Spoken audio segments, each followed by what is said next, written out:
I used to juggle. I can juggle oranges. Did you know that? I can juggle oranges. You can juggle? It's not good. Okay. Leave it to you to ask me to juggle candy melts.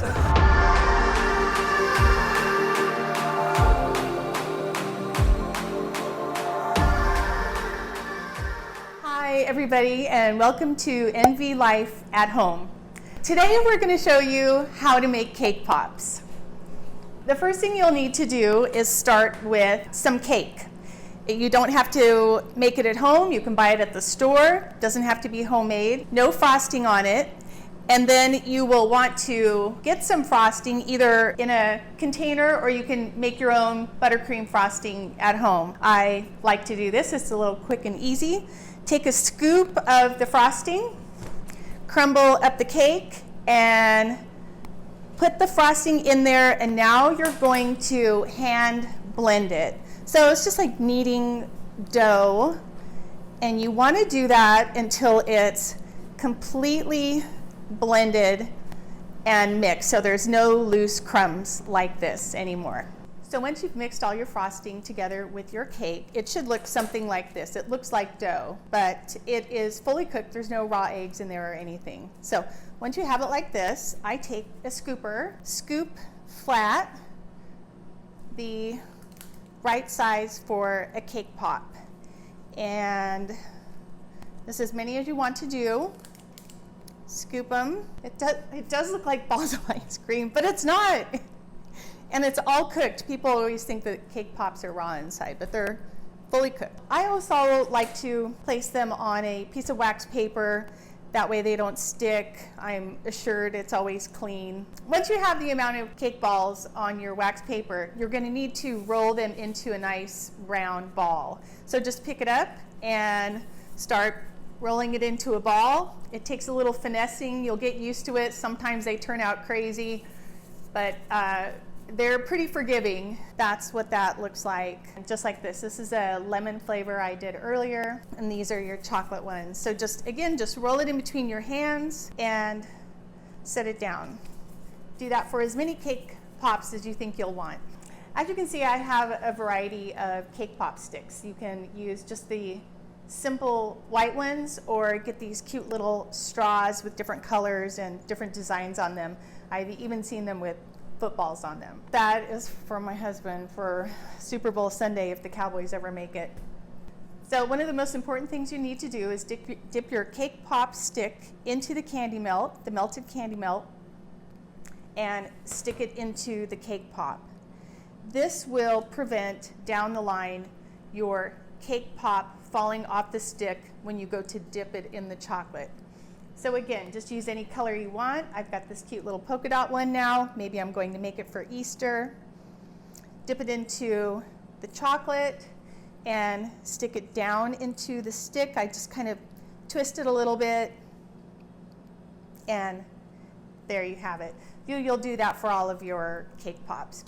You're going to need candy melts to make your cake pops. You can buy Wilton brand, there's other brands, it really doesn't matter. When you open the bag, they are just these little discs like this. Pour them into a bowl. This is already melted, but just pour them into a bowl, and before you start microwaving them, you'll need to add a little bit of Crisco shortening. So this is just some Crisco shortening I put in a small bowl to transport it to church for the video.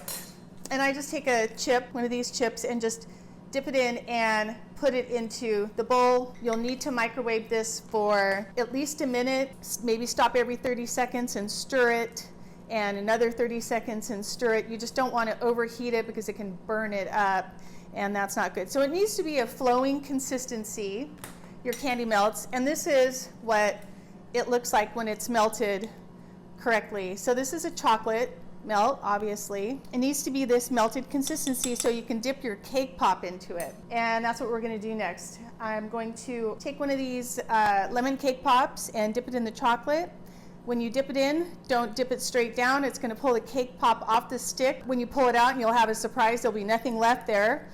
So just dip it in a little bit sideways, and then pull it out. And then you need to just tap the excess off all the way. Just keep spinning your cake pop around to get the excess off, and it'll look something like this. If you get extra on the stick like I did, just wipe it off or use a paper towel for that. Clean it up. It'll look better. You'll be happier with your end product. Now, when your candy melt is still wet, this is when you want to decorate it. So I have here a bowl of sugar, and I always dip the bottom in sugar. Then I've got a variety of sprinkles and confettis, and these are little butterflies, and just start decorating your cake pop with them.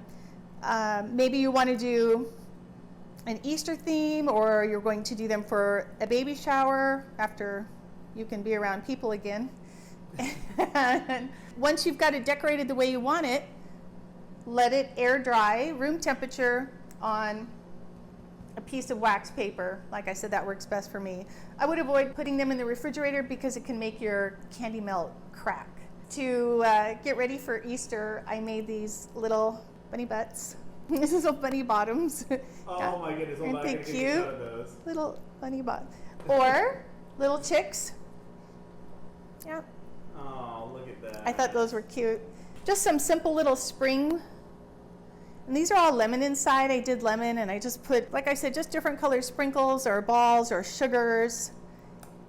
Or if you want something, maybe a more sophisticated look, you can start using the metallics. So I've got gold balls, and I've got gold glitter on the bottom. And it just makes it taste better too if you put glitter on the bottom. And like how I said before, I like to dip the bottom so it doesn't stick to the wax paper. There's your simple tutorial for how to make cake pops. Chocolate or lemon? I want lemon. Oh, you want lemon? Yeah, I like the lemon. Okay, there you go. Let's see. Here we go, right? I can't because I have braces in. I'll roll through. Oh, I know you are. How'd that work out? Good. So good. Cake pops are good. Now this is what you have to do. Go make cake pops with your kids, or with your husband or wife or whatever. Post it in the comments below. Yeah. Yep. You have to make the bunny ones. Yeah, gonna make the bunny butts. Thank you, Brittine. You're welcome. Thanks, Tony. Alright. Thanks for having me. Cheers, everyone.